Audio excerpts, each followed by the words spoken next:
In this video, we're going to talk about functions.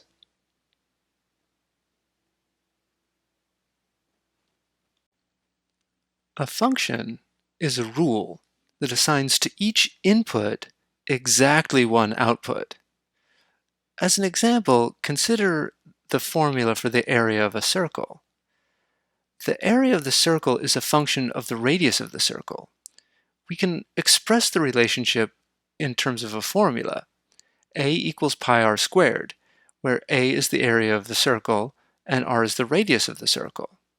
So A depends on r. If you change r, you get a different value for A. The input here is r, and the output is A.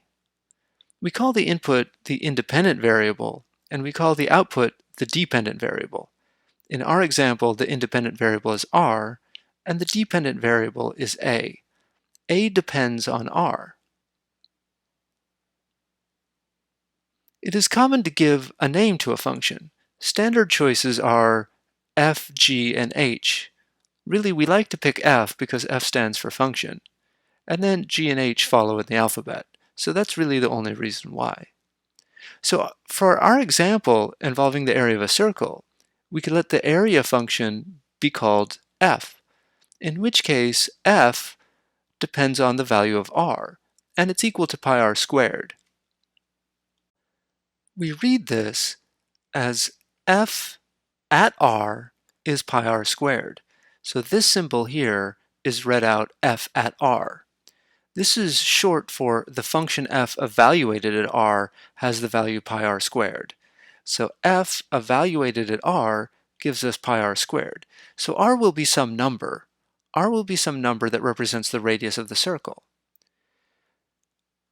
We read this as f at r, but it's actually more common, I think, to say f of r. And that's to emphasize the fact that f is a function of r. F is a function of r, f of r. Either one is fine. We call the collection of all inputs the domain, and the collection of all outputs the range, or sometimes we call it the image, but we'll try to stick to range. So domain is the collection of all inputs. Domain means the place where something lives. The domain is the collection of inputs to the function, so it's where the function lives. It lives over a collection of values that you put into it, and those are the domain. The output values are the range, or like I said, sometimes the image. In our example, using the area of a circle, we have a function where the input is r, which is the radius of a circle, and the output is the area of a circle, given by this formula. Since the radius of a circle has to be a positive number, the collection of inputs is the set of positive numbers. It can be any positive number. So the domain of the function f is the set of all positive numbers, which we can write in a couple of different ways.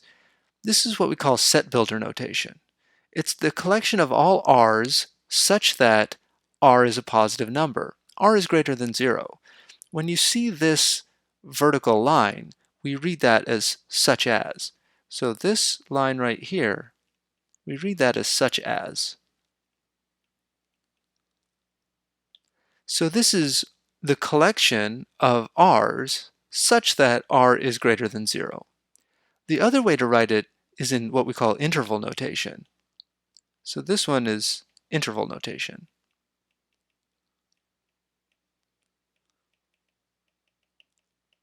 This one is what we call set builder notation.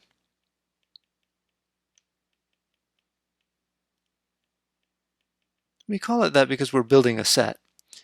A set is just a collection, in this case of numbers, in this case of positive numbers. So this is interval notation. It means the collection of all numbers greater than 0. From 0 to infinity, so to speak. Even though infinity isn't an actual number, we're just saying that all of the numbers in there are bigger than 0. We use a parenthesis here to indicate that we're not actually including 0 because you can't have a circle of radius 0 unless you want to think of a point as a circle. The area of the circle is also a positive number, and it can be any positive number because you can choose r in such a way to get any area. So the collection of all outputs, or the range of f, is also the set of positive numbers. So it's the same collection of positive numbers. If we wanted to write set builder notation, we could say that it was the set of numbers a, such that a is greater than 0. But in interval notation, it looks exactly the same. These two things are the same. Let's look at a different example. The square root function f is the function given by the formula f evaluated at x is the square root of x. Well, this is the positive square root. This thing right here, this is the positive square root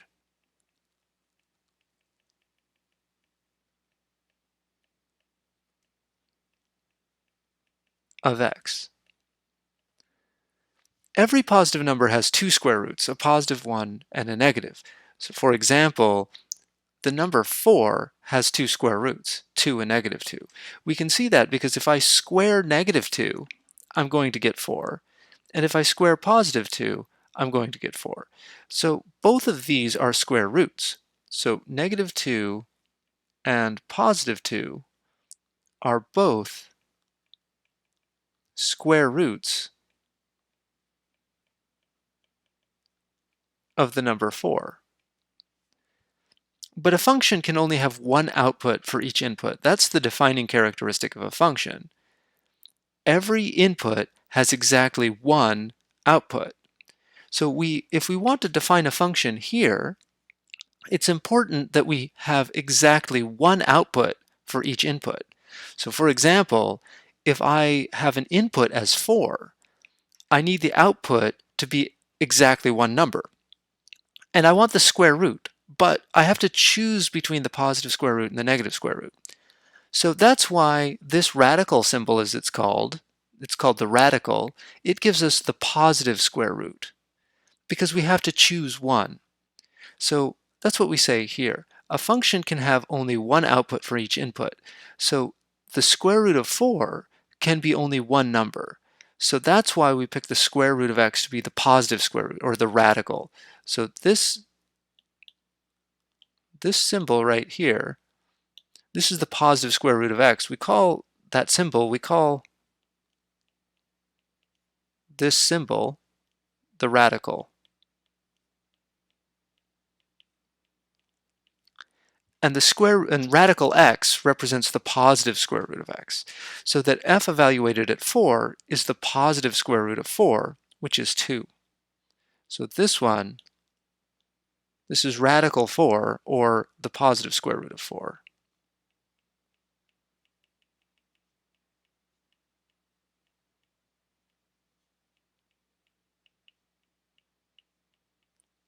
That's that one right there.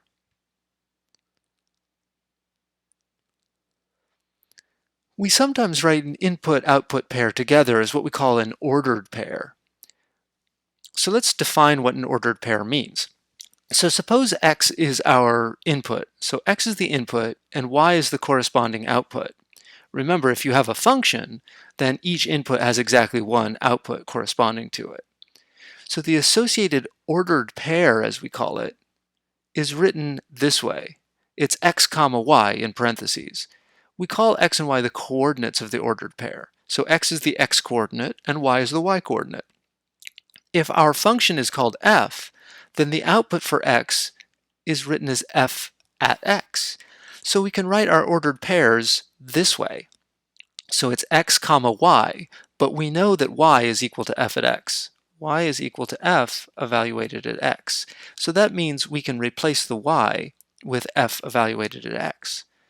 So this is our ordered pair. When y is the output corresponding to x via the function f, it is standard to write it as I did here, y equals f at x, just to make it clear that the output y is given by the function of f evaluated at x.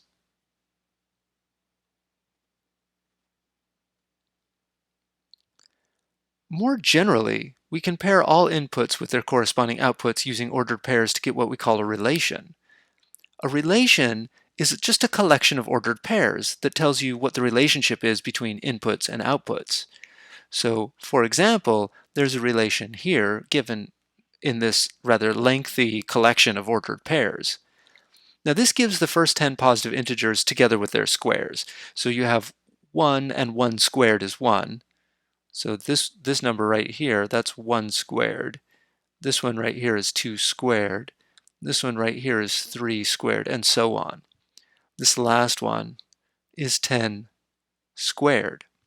So this is the first 10 positive integers together with their squares. This collection of ordered pairs is a relation. Any collection of ordered pairs will give you a relation. Now, not every relation describes a function. This one does because each input corresponds to exactly one output. A formula for this function is given here. F at n is equal to n squared, where n is one of the first 10 positive integers. So in this case, we can explicitly write down the domain, and it's right here. The domain is the collection of all inputs. So this is the domain. Domain of f. That's the collection of all the inputs. It's just the numbers 1 through 10, the first 10 positive integers. The range is the collection of all outputs, so that's all of the squares. So this is the range of f. So notice that the domain is the collection of all of the first coordinates 1, 2, 3, 4, 5, 6, 7, 8, 9, 10. So all of these first numbers, the x coordinates, these first components, these make up the domain. These are the domain here. Now on the other hand, all of the numbers on the right, the second coordinates, the y coordinates, these make up the range. So if we choose a different color, so 1, 4, 9, 16, 25, 36, 49, 64, 81, 100, these make up the range. Those are the collection of outputs.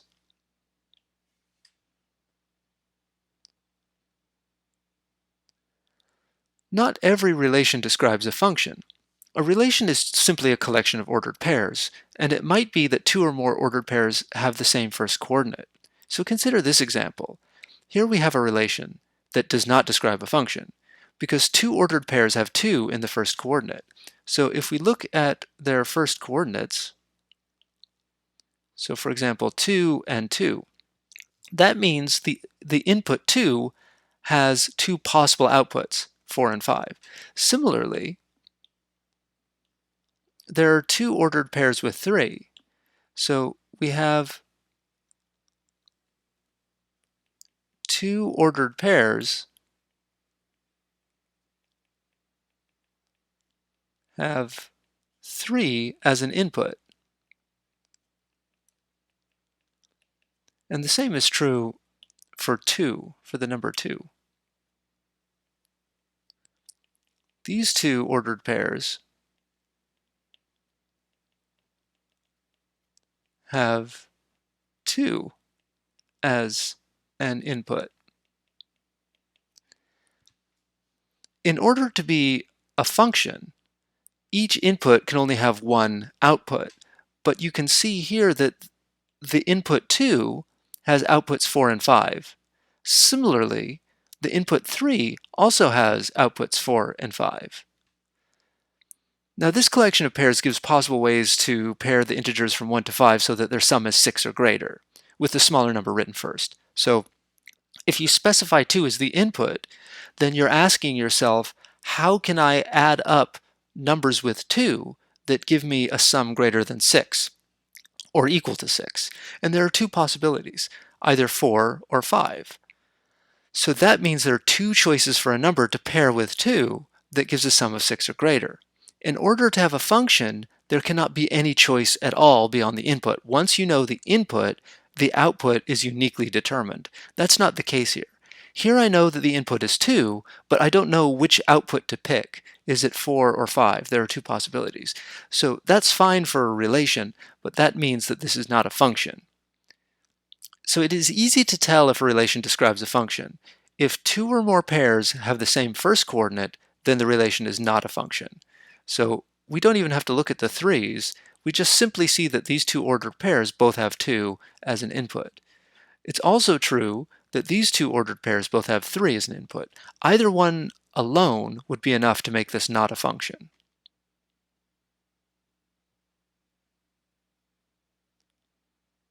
Relations don't have to be between numbers. So here's a relation of ordered pairs where the elements or the things inside them are letters rather than numbers. So one relation is PM, P comma M, another one is Q comma N, and another one is R comma N. So this describes a function with domain PQR and range MN. The inputs are P, Q, and R. That's the domain. The outputs are M, N, and N. So that means the range is M, comma, N. Notice that the N appears twice. That's fine. It's okay if the output appears twice. You can still have a function. The only problem is if the input appears twice. Then it won't be a function. But here the output appears twice, and that's okay. So we have our outputs are M and N. You don't need to write N twice in the range. The range is just the collection of the outputs, and what this relation tells you is that two inputs give you the same output, but it's still the same N. This N is the same as this N, so you don't need to write it out twice when you're writing out the range. You're just writing out all of the outputs, and the outputs are M and N. We've already counted N, so we don't have to count it again. So M, N, N. M and, well, actually, let me use a different color here. N, N is that N. There we go. So in the figure below, this is relation A. That's this one right here. So you can see that we've drawn the inputs on the left and the outputs on the right. So we draw little arrows associating the inputs to the outputs. P is mapped to M. Q and R are both mapped to N. So these are the same N, you see.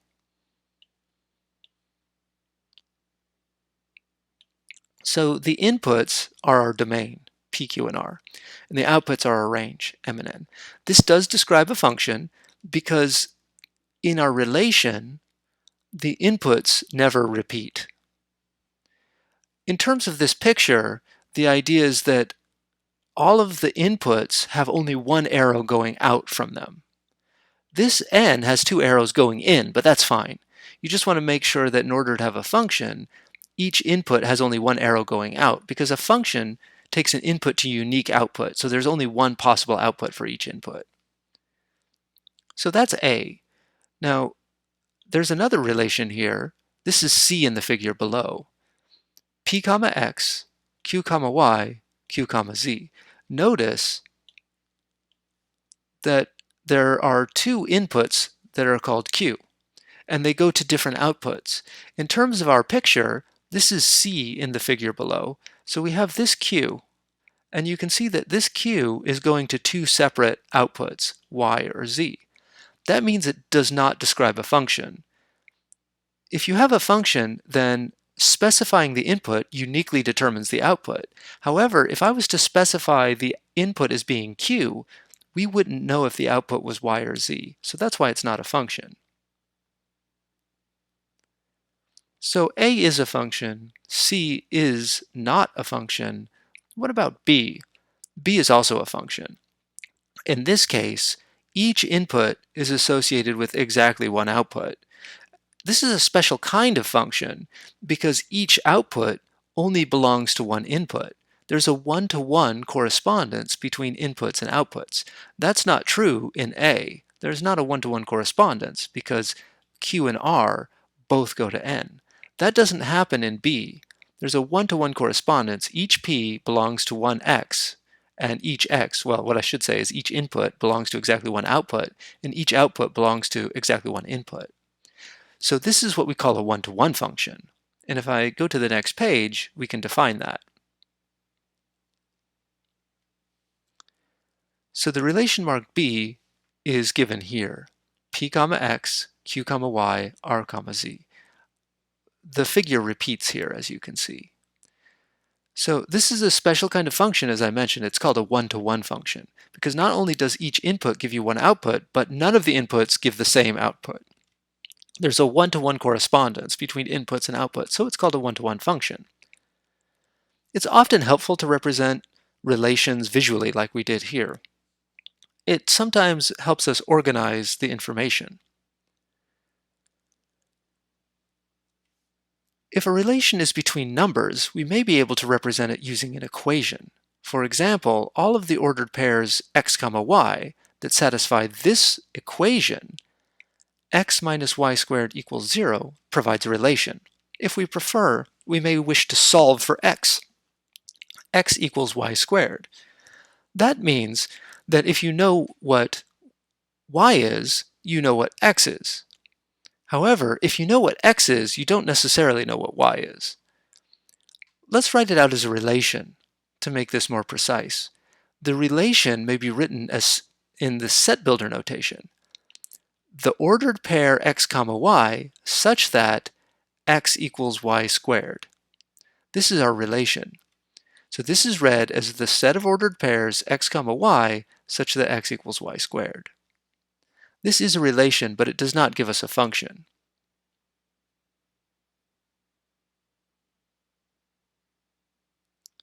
Why does it not give us a function? Well, there are ordered pairs that are in this relation that have the same input but different outputs. For example, the ordered pairs 4, 2 and 4, -2 both satisfy this equation. So if y is equal to 2, then 4 is equal to 2 squared. So that's in here, but also 4, -2 is in here. If y is -2, then 4 is equal to -2 quantity squared. So that means you have two ordered pairs which have the same input but different outputs. That means that this cannot be a function.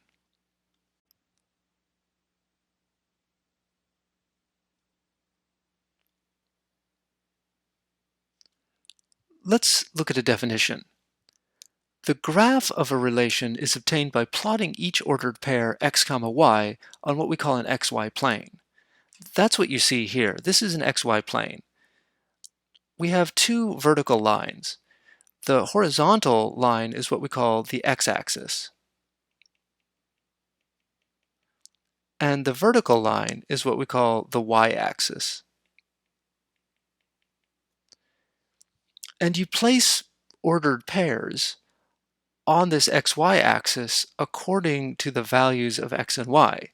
So, for example, suppose we have the ordered pair 1, 2. That means that x is equal to 1 and y is equal to 2. So on the x-axis, we go to where it says x equals 1. That's this point right here. And on the y-axis, we go to where y is equal to 2. That's here. Here. So what we do is we move to the right by 1 unit. So x tells you how far you're moving to the left or the right. If x is positive, you move to the right. Y tells you how far up or down you are on the y-axis. So y is a positive 2, so that means you move up from the center. So this point right here is called the origin. This is the origin. It has coordinates 0, 0. So since x is equal to 1, that means we move to the right by 1 unit, which puts us right there.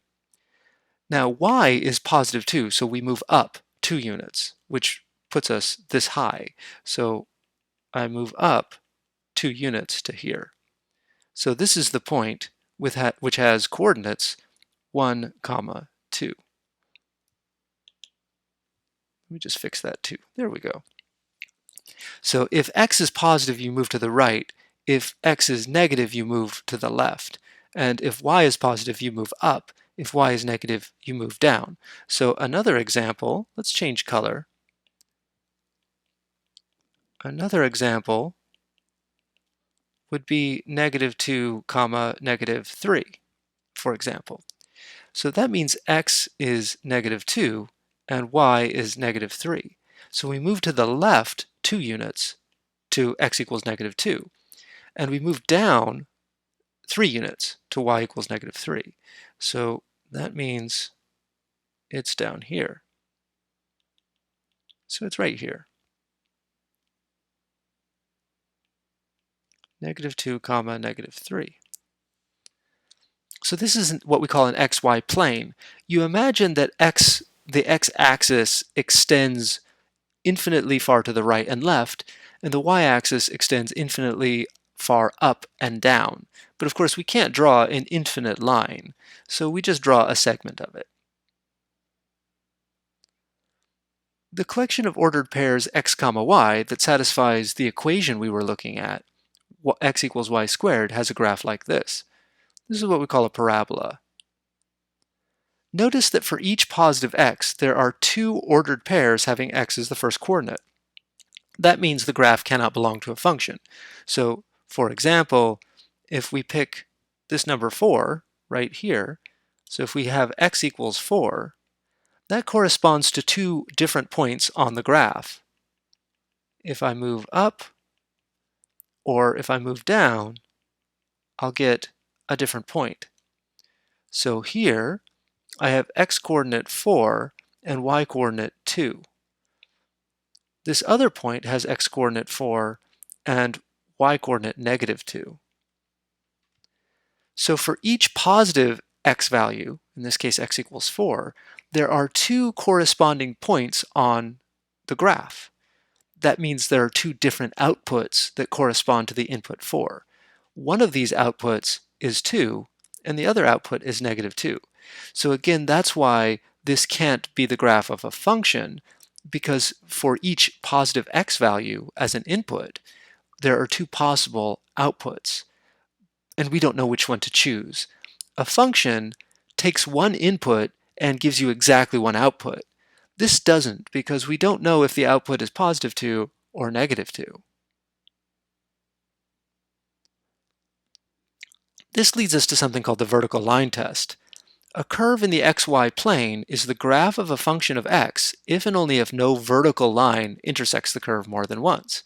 So on the left, if I draw a vertical line for a positive x value, it intersects twice. So that means it's not the graph of a function.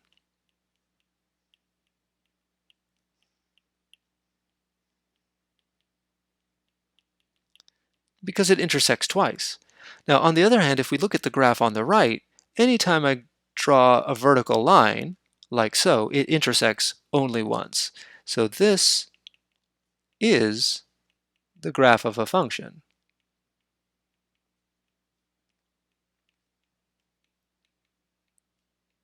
So we say that it passes the vertical line test.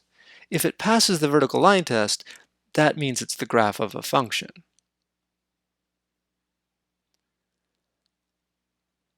If an equation with x and y describes y as a function of x, then we should be able to solve for y so that it has this form, y equals f at x.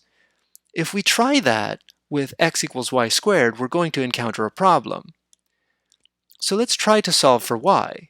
Well, the first thing we do, we just rewrite x equals y squared. And then we just flipped it around because we want y on the left. Because right here you can see that y is on the left. So y squared equals x, and then we compute the square root. Well, if y squared is x, then that means y is plus or minus the square root of x. And that plus or minus indicates the problem. Given only one value of x, we cannot tell if y is the positive square root or if it's the negative square root. And that's a problem. That's why it's not a function.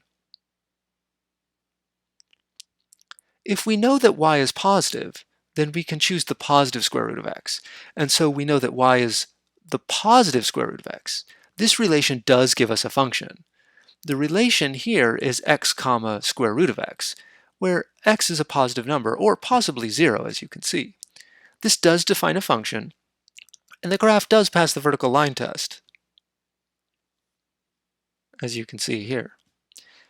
For every positive x value, for every x in the domain, the vertical line passes through exactly one time. Notice if I draw a vertical line over here on the left, it doesn't pass through it at all. That's fine. It's fine if a vertical line doesn't intersect. The only problem is if it intersects more than once. And here it doesn't. It intersects at most one time, so that tells us it's a function. Now, if we knew that y is negative, then we could choose the negative square root. So y would be the negative square root of x. That's fine too. Then the relation is x comma negative radical x. So the negative square root, again, where x is greater than or equal to 0. That's the domain, x greater than or equal to 0. This is the domain here, or it indicates the domain. This defines a function, and the graph is here. And it does pass the vertical line test, and so it is the graph of a function.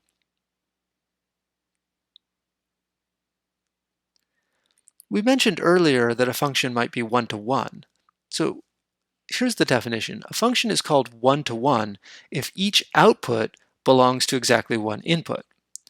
So the following relation describes a function. It is a function because each input appears only once. 1, -1, 2, -2, 3, -3. Each input appears only once. However, there are some outputs that appear more than once, so this function is not one-to-one. So here 1 appears twice, and 4 appears twice, and 9 appears twice. If you have a graph of a function, then you can check if it's a one-to-one function by using not the vertical line test, but the horizontal line test. A function is one-to-one if and only if any horizontal line intersects its graph at most once. So on the left, we have a parabola. And notice if I draw a horizontal line, it intersects twice. That means that this is not a one-to-one function.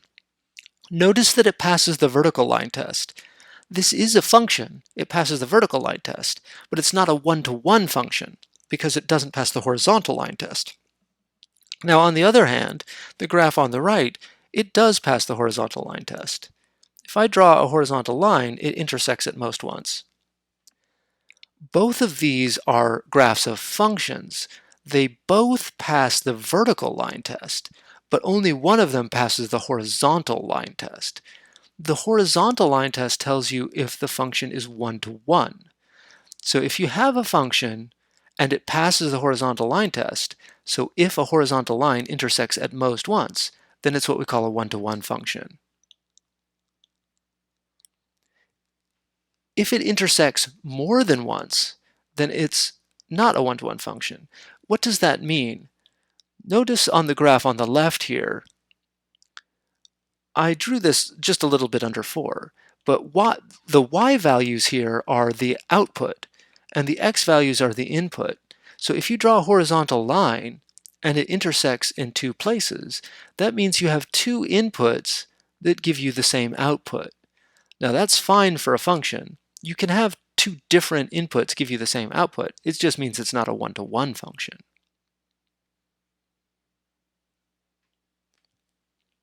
So not one-to-one,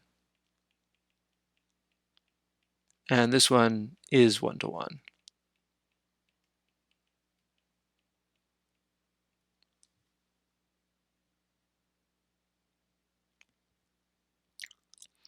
If a horizontal line intersects the graph of a function in two places, that means that there are 2 points on the graph with the same y-coordinate. We already mentioned that.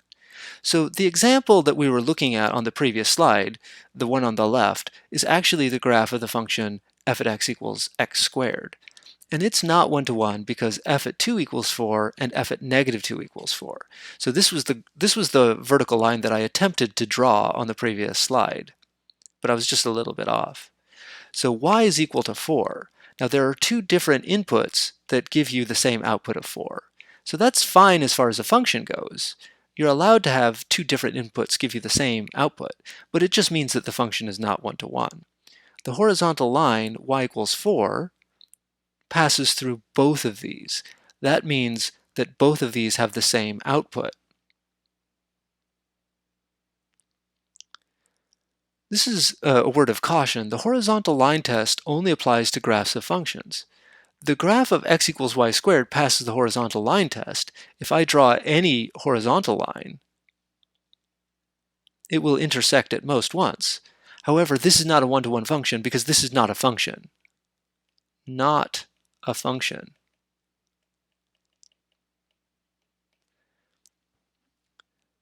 That's because each input gives you two outputs, so it's not a function.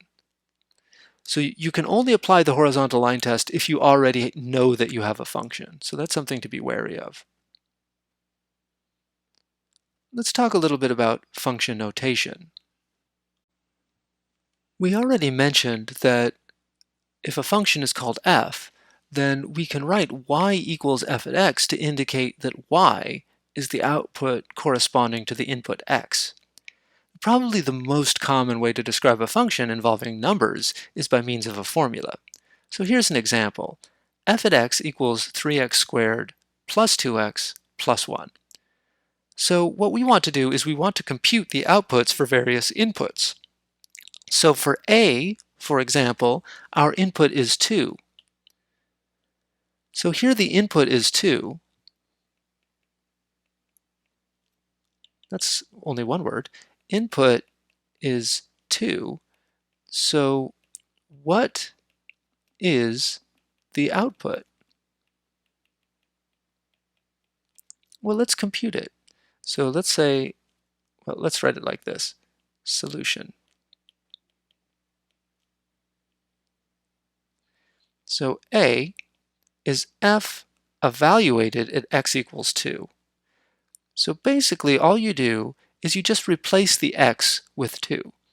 So it's 3 times, and instead of writing x squared, we write 2 squared plus 2 times, instead of x, we write 2 plus 1.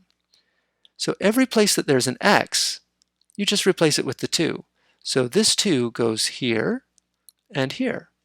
So it's there and there. There and there, here and here. So now we just simply compute this. So 3 times 2 squared, that's 3 times 4, plus 2 times 2 is 4, plus 1. So 3 times 4 is 12, plus 4 plus 1, well, 4 plus 1 is 5. So this is 12 plus 5, so that's 17. So f at 2 is 17. So that means if the input is 2, then the output is 17. And the formula tells us how to compute it, the formula which is given right here. Let's do another example. Let's do b. So b asks us to compute f at -1. So now what this means is that our input is -1. So every place that there's an x, we just simply replace it with -1. So it's 3 times, and there was an x here, but we just replace it with -1. Plus 2, instead of x, we have a -1 plus 1. Now, -1 quantity squared, that's -1. Right? That's -1 times -1. So that's a positive 1. So this is going to be 3 times positive 1, and then 2 times -1, that's a -2. So this is going to be plus a -2 plus 1. So this is 3 times 1. Well, 3 times 1 is just 3. So we're going to have 3 plus a -2 is -2 plus 1. So 3 minus 2 is 1 plus 1 is 2. So that's our output. So if our input is -1, our output is 2. Okay, well, we have one more here, C. This one asks us to compute f evaluated at C. Well, that's a little bit different, because now we don't have a number, we have another letter. But we do it the same way. Every place where there's an x, you just replace it with the new input, which is C. So that C is going to go there, and it's just going to go there. You just replace x with the new input. Now, sometimes that new input will be a number, but sometimes it'll be another letter. In this case, it'll be C. So here our function, just in case we forget what it is, f at x, let me just write this in a different color. So f, oh, excuse me.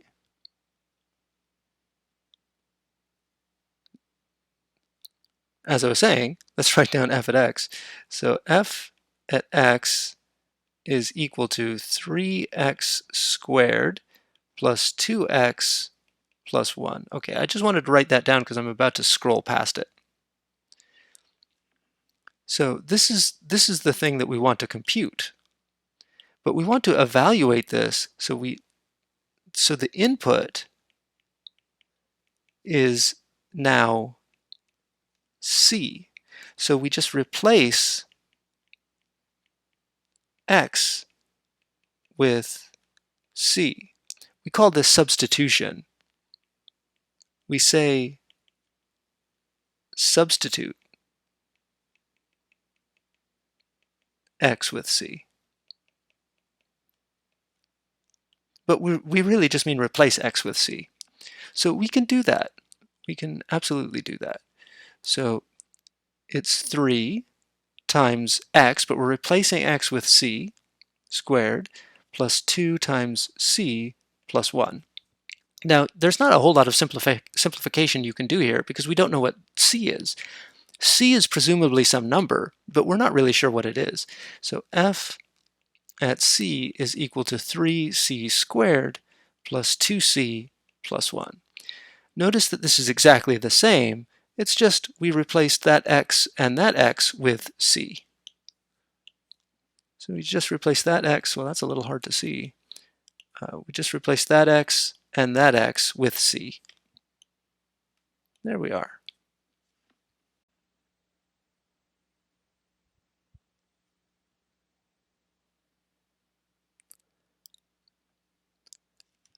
Variables don't always have to be x and y. We often use letters that are more descriptive. For example, we might use t to represent time and h to represent height.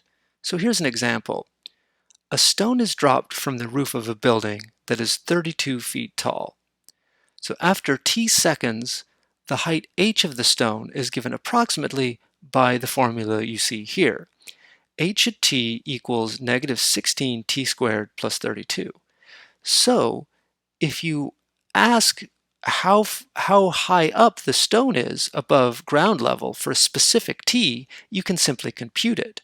Now notice that if we plug in, for example, t equals 0, then if you plug in t equals 0, then this first term, negative 16t squared, goes away and you're just left with 32. That's because if no time has passed, you're still up at the top of the building, the roof of the building, 32 feet up. So here what it's asking us is how long does it take for the stone to hit the ground? So it's asking us for a t value. So solution, find the value of t for which h of t is equal to 0. That's supposed to be an h. Let's just try a little bit harder. Well, that's not even better, so h of t. There we go. So we want to find the value of t that gives us h of t is equal to 0, because we're trying to find the input that tells us that our output is 0. That's when it's on the ground. If it's on, remember what h is. H is the height of the stone above the ground. So we want it to hit the ground, that means the height is 0. So we want to find t so that h is 0. But h is given by this formula. So we want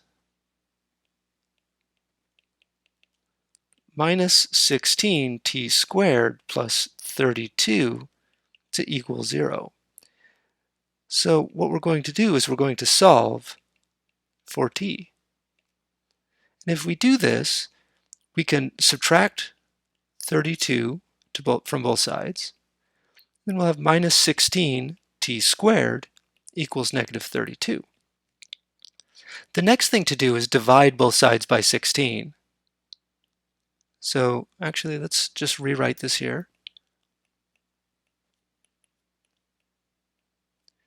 And now what we're going to do is we're going to just divide both sides by negative 16. Now on the left, you're going to get t squared, and on the right, you're going to get negative 32 divided by negative 16.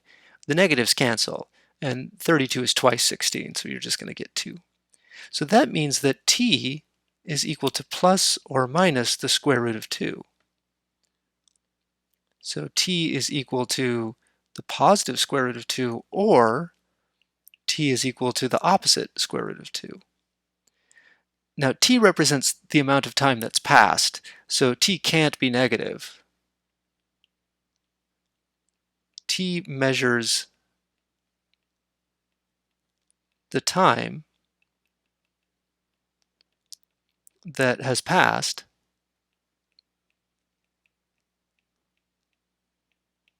so cannot be negative.